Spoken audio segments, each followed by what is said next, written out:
Hey, what's going on, everybody? I just wanted to come through and have a quick story time on something that ran across my mind, an experience that I had. So, when I first moved to LA in 2022, in March, I lived in Beverly Hills with this very interesting lady who ended up being Robin Thicke's aunt. Yes, the singer. I know, it sounds crazy. Anyway, I digress. That's a story time for another day. But yeah, so one day I got a gig from a stylist client of mine who was styling this boxer.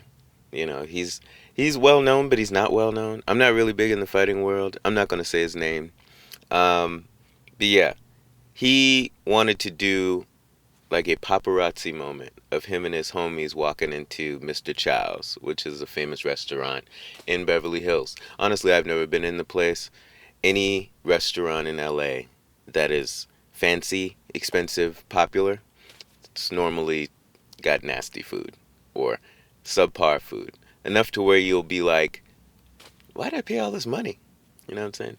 But anyway, so I was supposed to go there, meet the guy walking in with his entourage, and start snapping away. This was my moment. I always wanted to know what it felt like to be a TMZ style reporter, running up on somebody. But I want you to understand the details of this. He ordered this, his agency hired me to do this stuff. So this wasn't some random thing. I wasn't some crazy fan or something. I don't even know this guy. Fast forward, it's the night of, that I'm supposed to meet him at the restaurant.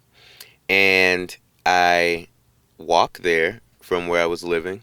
It was about a mile away. I walked there with my backpack on with all my camera gear. It was dark. I was supposed to meet there at around 7:30 or so.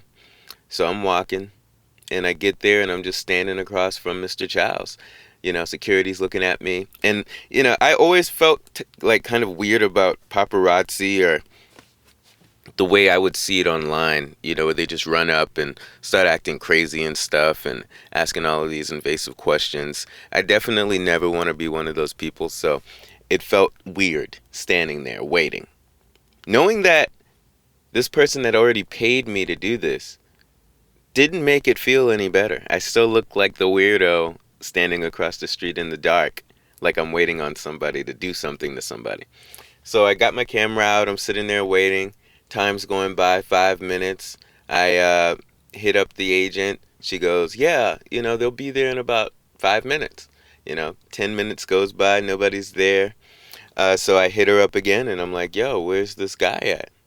And she goes, oh, I'm so sorry. He just contacted me and said that they're already inside. They actually got there earlier.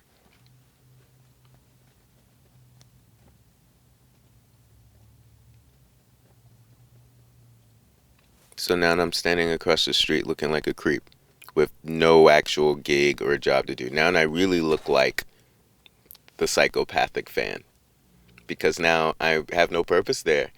And she goes, maybe if you could like go up to the window and then snap some shots of him like eating with his friends and stuff like through the window, maybe that'll look good.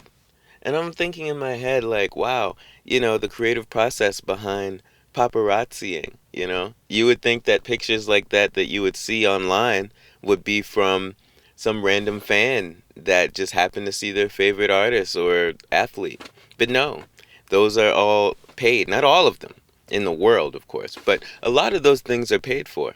And, I totally respect it. You got to sell an image, you got to do your thing. Hire me.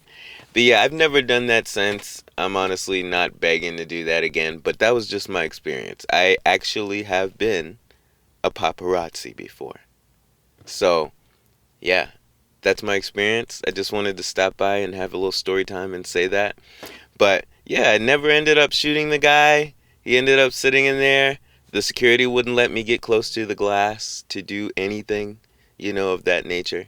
So I had to let it go, and I got paid, and that was it. I never heard from that athlete again, and yeah, that's it. Paparazziing, it's not all it's cracked up to be. See you next time.